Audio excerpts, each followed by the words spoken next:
we're going to be covering during today's session.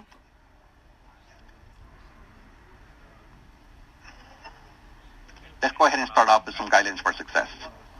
First of all, we strongly recommend that the driver logs in at the beginning of a shift and logs out at the end of a shift. This is how this system is going to be able to keep track of the driver's logs. So obviously, key thing here, we know that the driver usually does log in at the beginning and starts his logs, his electronic logs.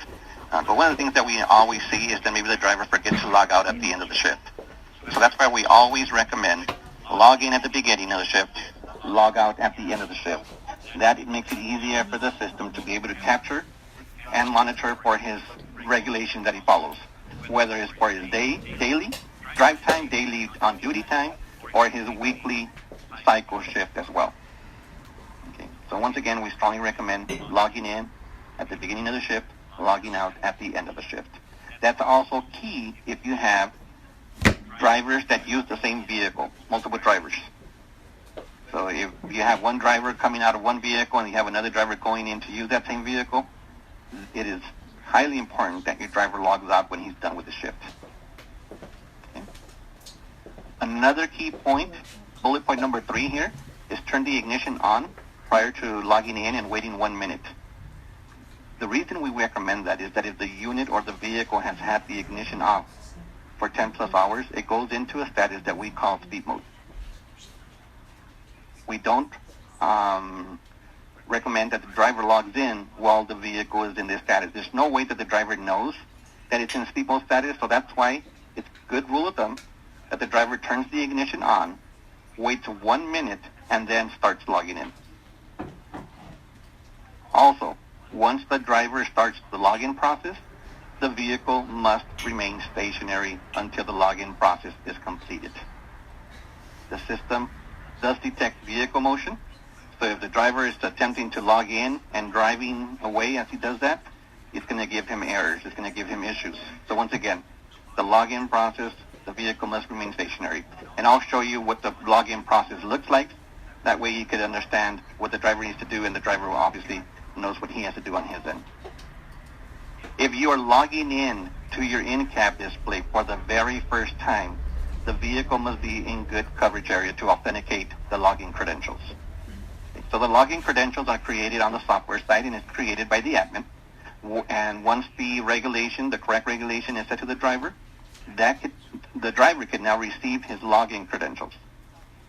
The very first time, the vehicle must be in good coverage area. Okay. So the driver will know if that's not the case because the system will tell him poor coverage area. If that does happen, then all he needs to do is maybe drive down a little bit down the road and then attempt to log in. But if you are seeing that poor coverage area, we strongly recommend that you drive a little bit down the road and then attempt to log in. Okay. Obviously, if you're logging in for the very first time, you're not going to have any logs for fine. But once you're using the system every day, we recommend that if you're signing in today, you're going to sign your logs for the previous shift. And we'll show you the reason why we actually recommend that. Also, we also understand that some of the drivers may be using their sleeper berth, so they'll change their status to sleeper berth status. We don't recommend that you sign your logs while you're in sleeper berth. So you would need to come back on duty to actually get that done. Okay. And if you have overnight drivers, we recommend that you power cycle the display, and basically means powering the display off, leaving it off for a few seconds, and then powering it back on. Just helps with keeping track of the duty statuses. Okay. Now, what you see here on your screen is an actual screenshot of the display that the driver will have in his vehicle. So we're going to show you step by step what the driver needs to do in order to log in, and that's what we're going to start in here. But before we do that, I just want to go over a couple of different things, automatic status changes that the system will detect. So once again, with the equipment that was installed, it will detect vehicle motion. So just be aware that once your driver is logged in, the system will detect when the vehicle starts moving. 1 minute of vehicle motion at 5 miles per hour or greater will automatically change the status of the driver from on duty to driving. Okay. I'm going to repeat that one more time. 1 minute of vehicle motion at 5 miles per hour or greater, the system will automatically change your status of the driver from on duty not driving to driving status.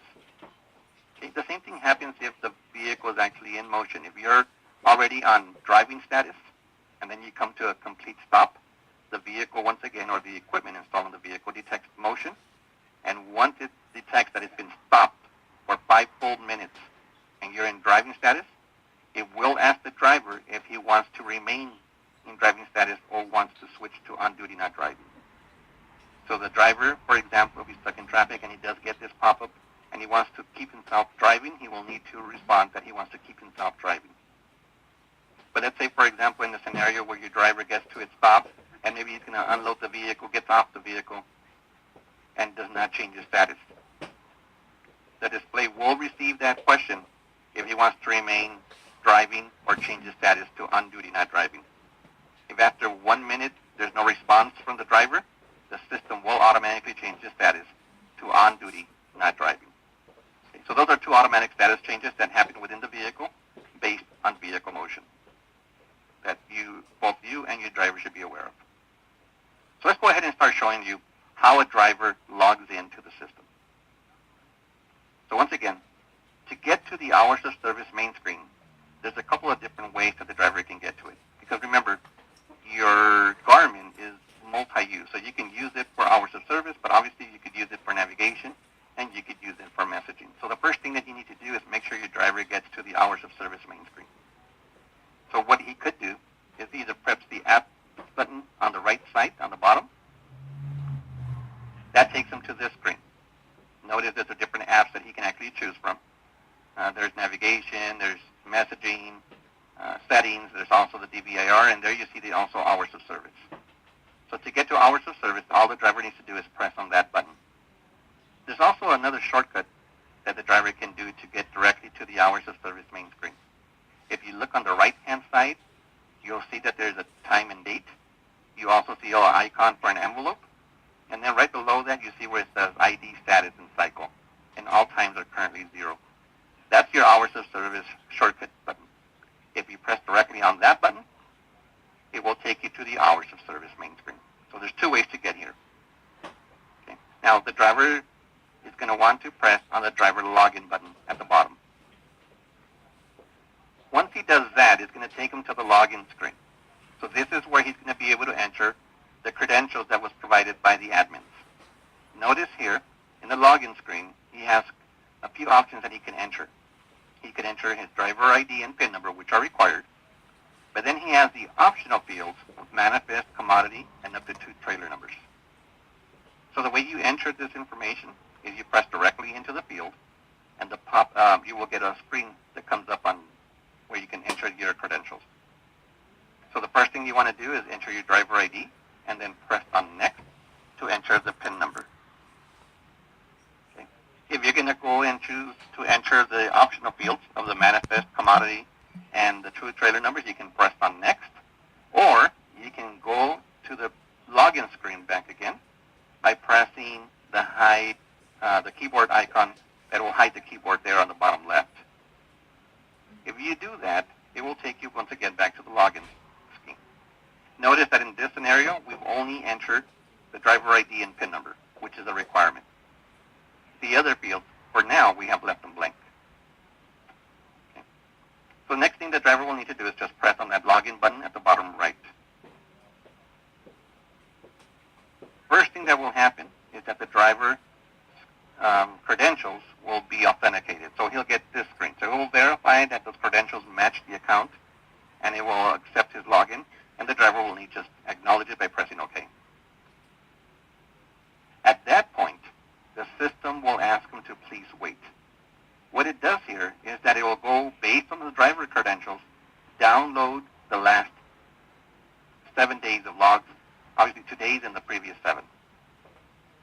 That will take a few seconds while it does that. And then the driver will get 2 questions.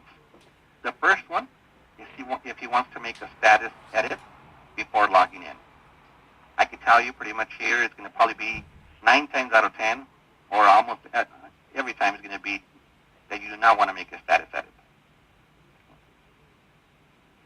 The one time or the few times that you might want to make a status edit is, for example, if he wants to start or change his start time. So let's say your driver gets into the yard at 7 a.m. and he's on duty already, but he hasn't gone into his vehicle. He gets to his vehicle 1 hour later at 8 a.m. So at the time of the login, he can actually change his start time to reflect his actual start time. So in those scenarios, he will say yes. And when he says yes, it takes him to the status edit screen that you see on your screen now. So the driver will be able to come in and edit the time, and even the date if it's applicable. Once he presses in the field, he'll get the keyboard. He can update the time and date, and then once he's ready, he's going to press on the check mark to save his changes. He will get a pop-up on the screen, which the driver needs to acknowledge by pressing OK, and it will update his time on the system. The second question that the driver gets once he's logging in is if he wants to sign and submit the logs. Now remember, one of our guidelines for success is that we recommend that the driver signs his logs at the beginning of the shift or his previous shift. So this is where he's signing in, so we're going to recommend that he hits yes. Now once he hits yes, and I'll show you on the screen a little bit later on when I show you the signature section, the driver on his screen will get his actual log where he could go and sign that log, and I'll show you how you could do that. But that's the next screen that he will see. Okay. Once he signs his logs, all he would need to do is press on the top HOS button, and it will take him to this screen that you see now. Notice it shows the driver ID, and it shows his status. It shows that on the left side, and it shows that on the right side. Okay. So basically at this point, the driver is logged in. The driver can now, if you have contracted for DVIR, can go and do his inspection. Go log in for DVIR and do his inspection around the vehicle and update that information. Once he's done with that, all he needs to do is drive away. Once the driver starts to drive, remember what I mentioned about the automatic status change. The equipment installed in the vehicle detects motion, and it will change the status from on to a D, which stands for driving. It will change both on the left side and on the right side.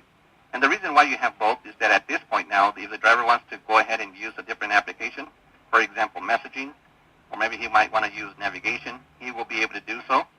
It will change on the left side, but that white area on the right will always be displayed for the driver, so you could know what status he's in and how much time he's been in that status. The whole time for the driver to log in and maybe sign his logs will literally take him just a minute, if that. If he's going to do his inspection at that time, his DVIR, then obviously it will take him the time that he spends doing his inspection. But the login process normally takes just a few seconds.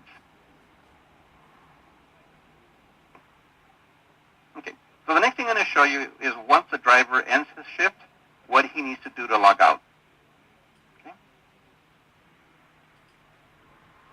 So once he's back at your yard, or maybe he's going to be done at a specific area and he's going to probably check into a hotel, wherever he's going to end up at, the driver, we recommend that he logs out at the end of his shift.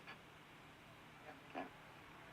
So in order for him to log out, all he needs to do, once the vehicle is stationary, is he's going to press the driver logout button. At that point, the system's going to ask him once again if he wants to sign and submit the logs.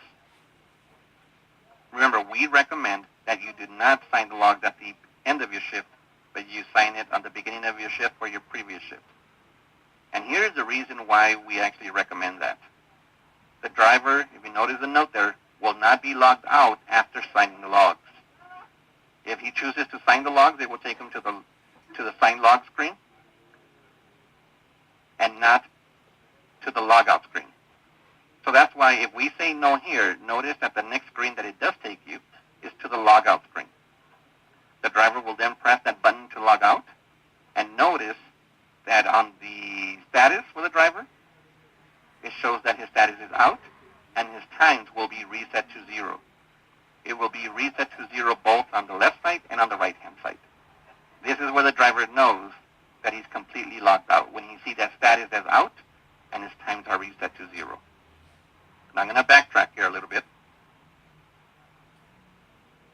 once he presses log out, and he gets this question, if he wants to sign and submit the logs, and he says yes, once again, it's going to take him to the signed log page instead of the logout page. We find that a lot of drivers actually get confused and think that by signing the logs, they are logged out of the system. But in reality, if they choose to sign their logs at the end of the shift, it will take them back to the main screen, and at that point, they would need to start the process over again of driver logout, and then when they ask them a second time if they want to sign some of the logs, then they will say no. Then they will see the driver logout button, and then that's when they will be able to see their times reset to 0. Now, I have a good question came through. What happens if they do not log out? Let's say they decide to sign their logs and they think they're signed out. What basically happens is that they will stay on duty. And they'll probably turn off the vehicle, go about their day or their evening, and then they'll come back for the next shift and realize they've been on duty since the time that they parked their vehicle the previous shift. Now, that would require a call into the admin, and the admin will need to make an edit to that driver's log to adjust it to the correct. So if the driver does not log out, it will leave him on duty. So hopefully that is clear there, Kathy. So that's why we recommend that the driver, before turning his vehicle off and going or ending his shift, that he sees what you see here on the screen. His status says out, and his times are all reset to 0. Now, this will help, especially if you have multiple drivers driving the same vehicle. So let's say your driver is ending his shift, and then maybe within a short period, somebody else will come in and use that vehicle. It will also mean if the previous driver forgets to log out, and you get a new driver come into the vehicle and starts driving, that time will count for the driver that forgot to log out. Okay? So you want to avoid that, especially those of you who do have multiple drivers driving the same vehicle. Okay? Remember, one thing to remember is that what follows the driver is his credentials. So if he signs in and signs out, it captures the driver and the vehicle that he's logging into. So even if your driver has to go into a different vehicle and start driving again, we recommend that he logs out of the existing vehicle that he's in and then logs back into the new vehicle that he'll be driving. Okay. So it's the credentials that follow the driver and what the equipment is able to pick up. Okay, let's go ahead and move on and show you how the driver can actually change his status manually. And I mentioned this at the beginning of the session. That's a situation, for example, when a driver needs to take his 30-minute rest break. He will need to manually change his duty status. So let me show you how the driver will do that. From the main screen, he's going to select the Change Status button. Here, the driver will be able to select what status he wants to go into. So in this scenario, I'm mentioning that the driver wants to take his 30-minute break. So he would need to select Off Duty. The system will confirm that that's what he wants to do, so he'll press the check mark to save his selection. And then notice on the screen, it will show his driver ID, and it will also show his status as being off.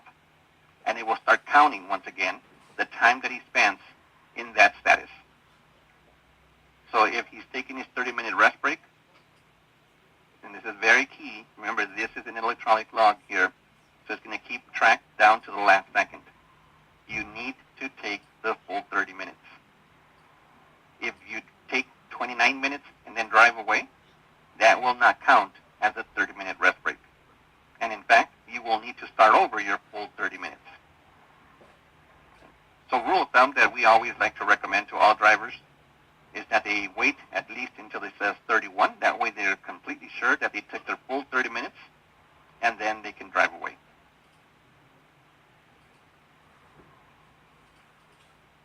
Now, I'm going to backtrack here just to show you a couple of other things that the driver can actually change their status into. That was the scenario if he went to take his 30-minute rest break. The way the system will capture it is by him being off duty. But notice, if you do have a sleeper berth in your vehicle, this is also how you can manually change your status and put yourself in a sleeper berth directly here, or even select adverse driving, if that applies.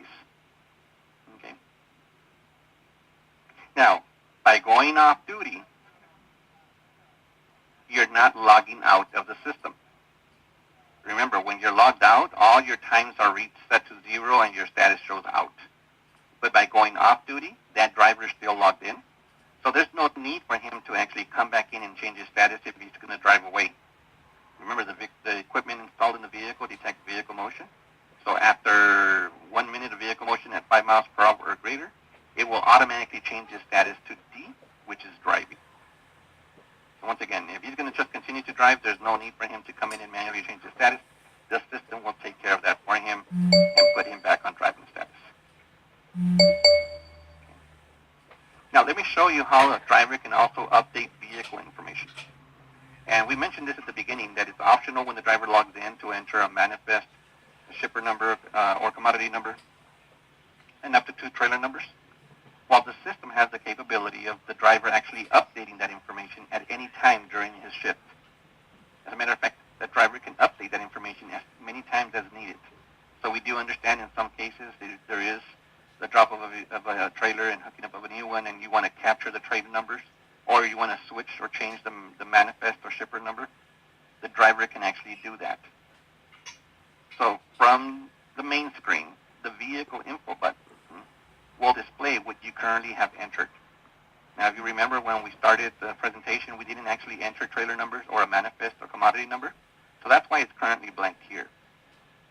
But if your driver at any point wants to enter that information or even update it, all he needs to do is press on that button that says vehicle info, come here to this screen. Let's say, for example, you did have something entered here. It will be displayed in that field. For the driver to update it, all he would need to do is press into the field he wants to update. It will give him the keyboard. He will enter the new information, or if there is any information there, he would delete the old one by hitting the backspace key, or the delete key that you see there with an X, and then enter, using the keyboard, enter the new information. So you notice here, now we've entered actual trailer number, 2 trailer numbers, and a manifest and commodity. Now you do have the ability to enter a shipper in commodity note, if you notice here. So all the driver needs to do to see those fields is swipe up on the display. And then he can go ahead and make sure that those fields are entered as well. Once he's ready to update that vehicle information, he will press the check button to send that information into the system, and it will update it. He will get an acknowledgement letting him know that the vehicle information was sent. Now in his electronic log, that vehicle information will be displayed. So if the driver has to update that 2 or 3 times during his shift, it will update every time that he sends that request. Another thing a driver can do is that he can review his grid. At any time while the vehicle is stationary, the driver could go back in and look what time he became on duty, what time he changed his status his driving status was changed, and so on. The way he would do that is from the main screen once again, he's going to press on View Logs. And then it's going to take him to the log summary page. From there, notice there's a log grid button at the bottom in the middle, and that will take him to his actual grid. This will show the time that he actually started his shift, went on duty, when he's changing to driving, if he changed himself to off duty, or even if he went into sleeper berth, he will be able to check all the different statuses that he's been in. He can actually look at previous logs. Like if he wants to come in here and look at yesterday's log, all he needs to do, if you see that button on the top, you'll see the date. He'll hit the back arrow. Now, one key thing to remember, if you just press, it will take you to the previous status. But if you press and hold, it will take you to the previous day. So if you have multiple statuses in that day, every time you press that back button, it will take you to the previous status. But if you press and hold, it will take you to the previous day. One key thing to remember there. Now, a driver can also look at any of the details for any of the statuses that he's been in. So when he gets to a status that he wants to look for more in detail, all he needs to do is press on the status detail button at the bottom, and it will show that information in the display. It'll show his driver ID, it will show his start time, the duration of that status, and if he's entered any manifest number or any trailer numbers, he will be able to see that information in the status detail. do want to point out is this is also where the driver can add a note to his status. So when he looks at the status detail, you'll notice that at the bottom right, there's a little button there that shows like a yellow paper. If he presses that button, it will give him the keyboard, and he can enter a note based off that status. So a lot of drivers do like to enter that information, maybe when they're putting fuel, maybe when they're making a drop, whatever it is, that status information that they want to add a note to. This is where they'll do it, from the status detail. It will be in the in-cab display, and it will also be displayed in his electronic log on the software.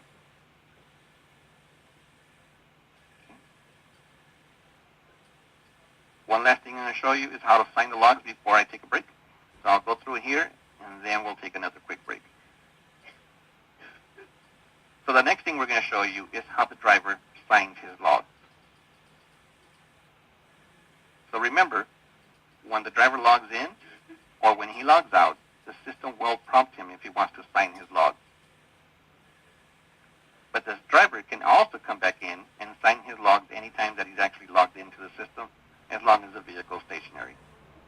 So from there, he's going to press View Logs. And then from the log summary page, he's going to go to the log grid, where it takes him to his actual grid here. He's going to use the arrow there, the back arrow, to get to the date that he wants to sign. And then that's where he's going to press Sign Log. So just as a quick note, when the driver logs in and he chooses to sign his logs at the beginning of the shift, this is what he's going to see on his screen when he says yes. He's going to say his grid. He's going to see his grid. He's going to be able to come and select the date. And when he gets to his previous shift, all he needs to do is press the Sign Log button. The next thing he'll see is the actual signature page. The driver can enter a note, and then he's going to be required to enter his PIN number. Okay, the system basically wants to confirm that it's the correct driver signing the log. So notice there's a driver ID there as well. In the note, all you do is press into the field so he can enter his comments. So he can mention that he confirmed or reviewed his logs. Press Next. It will request him to enter his PIN number. Then he's going to press Done. Takes him back to the signature page. And then all he's going to do is press the check mark. The driver will get a pop-up on his screen to indicate to him that the log was signed. He'll acknowledge that. And notice, the driver will also see the date that he selects if that log has been signed or not. And that's how a driver signs his log electronically. Okay, if a driver forgets to sign his logs, is there a report you can view to see what day was missed? Great question, Kathy, once again. Yes, in the system, there is a report, a signature exception report that you can run, and that will show you the day the driver worked and the day that he actually missed his signature. So that will allow you to go back and let your driver make him aware that he needs to go back in and sign that log. So the answer is yes, signature exception report under HOS reports in your software. And then I also mentioned the driver can actually go back and look at those 7 days of logs that are in there, and he can see if they're signed or not, and he can sign them at any time if he needs to do so as well. I don't drive every day, but the DOT requires 7 previous days of logs. When I'm working on the warehouse, do I have to log? Now that's actually a really good question, John, because yes, if you actually have to drive, maybe not too often, but just remember when you do start driving, DOT, if they do request that information from you, you do have to prove or show your previous 7 days of logs. So what could be done, we actually have a driver portal. Whenever you create a driver profile on the software, that's also giving each driver access to what we call a driver portal. So this is, as admins, this is what you would need to do to address a situation like the one John is asking here. Or even whenever your drivers want to see their logs past their 7 days. Because remember, when a driver logs in, it downloads the last 7 days. So that's what they have visible in their display. But if at any time they want to see past those previous 7 days, what they would need to use is the driver portal. So admins, you would need to give them the link URL that was provided for you to log in. You need to give them your account number or leasing number. And then their driver credentials will serve as their username and password. Now, this does not give the driver access to the software where they can go and track the vehicles. It will give them access to their logs. So they will only see their own log once they log in. And then from there, they can actually put themselves or change their status. For example, in this case for you, John, you can put yourself on duty while you're in the warehouse. And then once you're done, you can put yourself back off duty as well. And that way, when you actually log into a vehicle, if you drive the second or third day after that, your times will be reflected when you log in. You will need a workstation or a computer, basically, for the drivers to log in for that. But remember, as long as you have internet access, you provide your URL for the software, your leasee or account number, and the driver credentials will give them access to their account. Okay, so the follow-up question is, do I have a limited amount of time to do that, or can I do this at any time prior to driving? Now, as an admin, we'll be able to do that. As a driver, you can only go back in and add a status. Okay, so I strongly recommend that if you do have access to a workstation, to a computer, that you actually do that as you go. It just saves you time if you're able to use that and put yourself on duty and then put yourself back off duty once you're done. It just makes it easier for you to come through. Logging in to the actual driver portal is literally just takes you seconds to do. But as an admin, they will be able to go back and recreate that information in the software if they wish to do so. Okay. As far as limited time to do it, as long as you enter that information before driving out, that would be the key thing here. All right, so let's go ahead and continue on here. I'm going to show you now how a driver can update his logs. Yeah, that's going to be the next few slides here. I mentioned at the beginning that a driver, that the admin could edit a log, and the driver will need to reload the log in order to see that edit take place. Now remember, when the driver logs in at the beginning of a shift, at that point the system downloads the current day plus the last 7 days. Whatever the logs were at that time, that's what's going to be stored in the driver's in-cab display.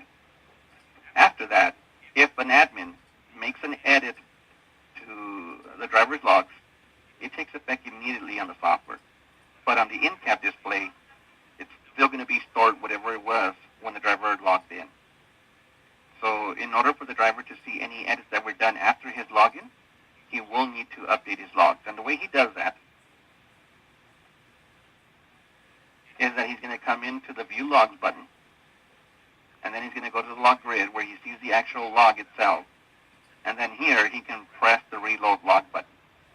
Now the system has the capability of reloading the log 1 day at a time, or all 8 days at once if you wish to do so. So if there was multiple edits, instead of doing 1 day at a time, the driver can do the multiple edits one. But currently I'm showing you how to do 1 day at a time. So the driver will select the date that he will need to reload or download again, and then press the Reload Log button. It will confirm that that's what he wants to do. So he will say yes. And then it'll ask him to stand by, which the driver just acknowledges. And at that point, it will download that 1 day of log. It will update. Any edits that were done on the software side will then be reflected on the driver's in-cab display. It will prompt him with a pop-up on the screen, which the driver needs to acknowledge. And now after when he does that, he could go and look at the log. The way you do the last 8 days, very similar. You go into View Logs, but instead of going into Log Grid, the driver will go into Log Data. There's also a button to reload the log. Once he presses it, the system will confirm that he wants to reload all 8 days. He'll hit yes. He'll get a pop-up to confirm his selection, and then it will reload all 8 days, and it will notify him when it's complete. Now at that point, if there was any edits done, the driver could go back and look at his logs and verify those edits. So the driver does have the capability of reloading a log 1 day at a time, or all previous 8 days. Another quick note in regards to updating the logs. Remember, every time that a driver logs in, it uploads the most recent log. So if the driver forgets to process here, or how to do it. All he needs to do is probably log out, log back in, and at the time he's logging back in, it will upload his most recent logs, including edits. The next few slides here shows you in case law enforcement requires to access the logs when what basically is going to take place. Okay. Now, one key thing here, it depends on the law enforcement officer who's there. Some of them might want to allow you to show them in the vehicle. Some of them will tell you you need to hand in the display. So the way the Garmin display is set up is that any driver can remove it from the actual cradle where it's sitting at, for his docking station, and hand it over to law enforcement. There's also a document that we call a visor card or the user guide that should have been left in the vehicle. You can hand that over, and it gives the law enforcement officer step-by-step instructions as to what he has to do.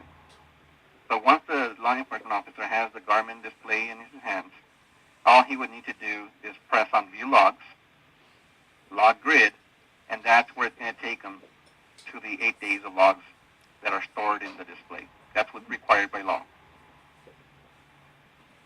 Okay? So he would use the backspace button to go through each day. Remember, just hitting it once will take you to the previous status, but if you press and hold, it will take you to the previous day. Law enforcement will also be able to look at the details of the statuses just like the driver will be able to. So he will be able to press on the status detail, which will take him to the details information. He will also be able to see driver information in the display.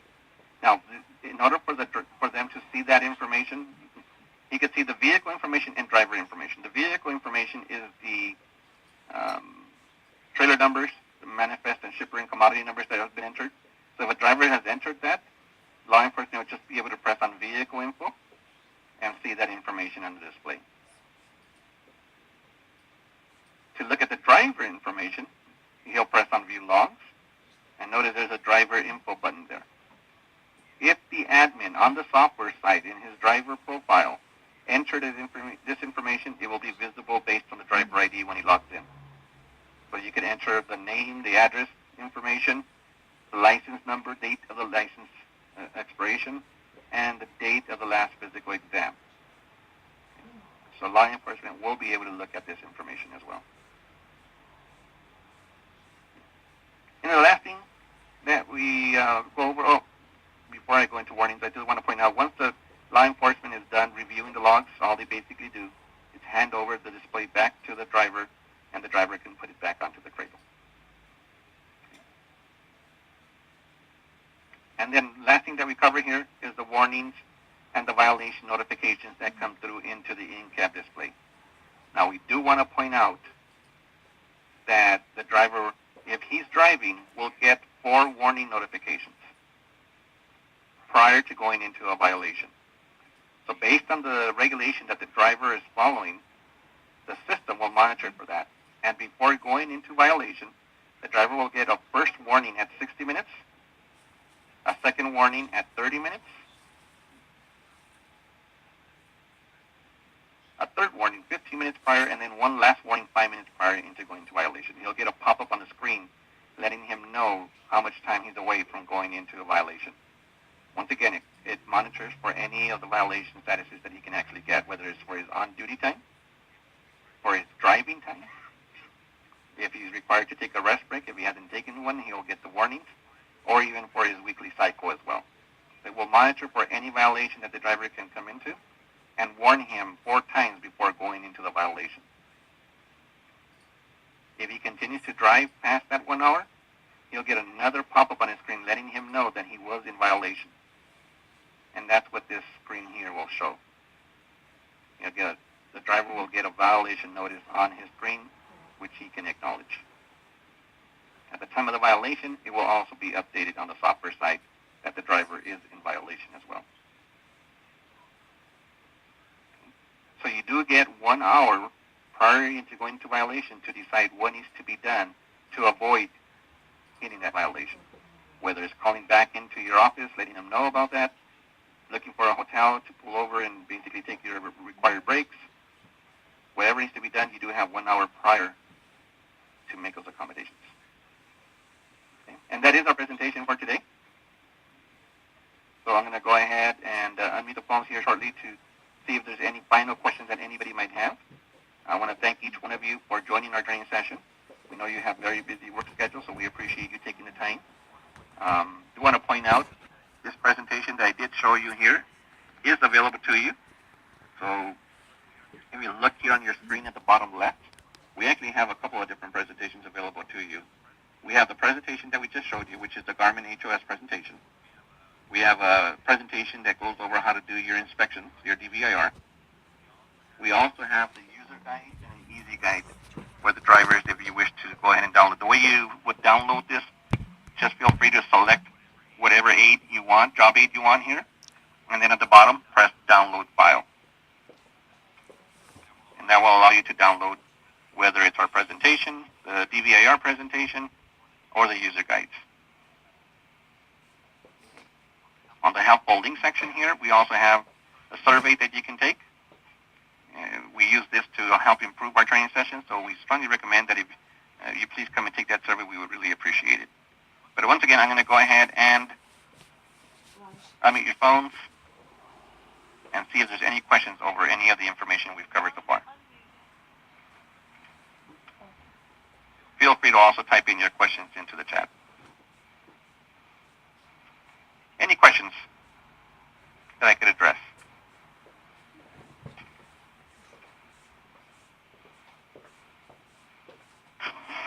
I got a quick question about days off. Sure. How do those get logged? Okay, so if you're talking, for example, if you're taking your 34-hour restart. Right. Yeah. Let's say 5 o'clock. Let's say 5 o'clock Friday. I punch out and I don't punch back in until 8 o'clock Monday morning.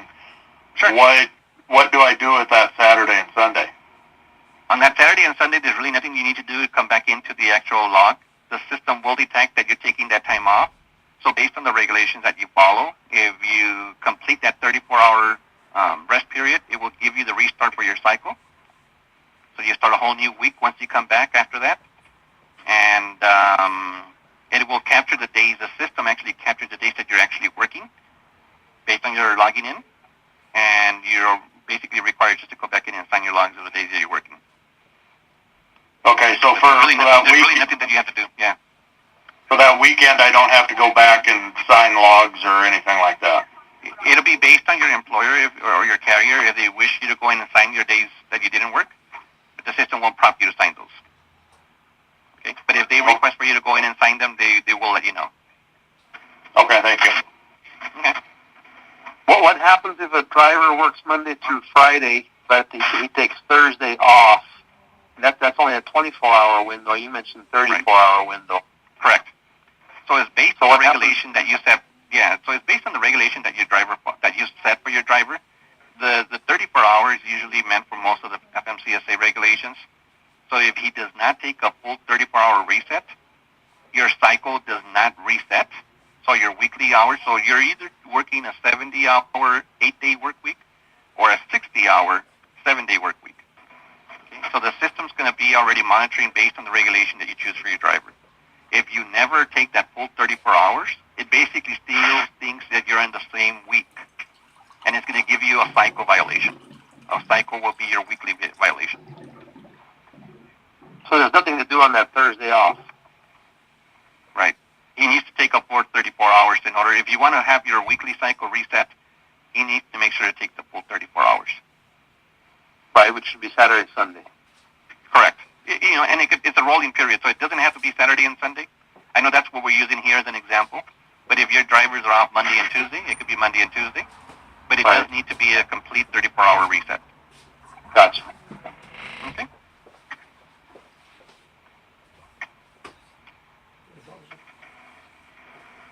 I have a question here. Are the live training courses recorded?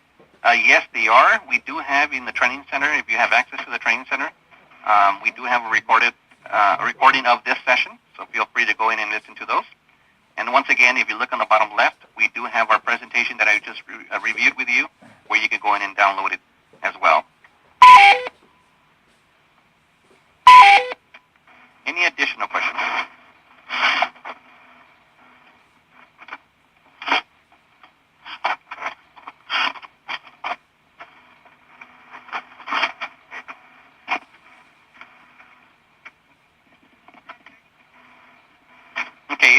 find the recording sessions, feel free to get in contact with your account rep.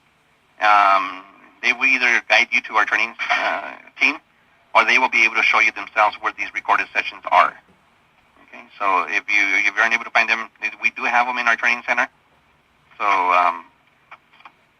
please get in contact with your account rep, and they will be able to assist you with making sure you find those.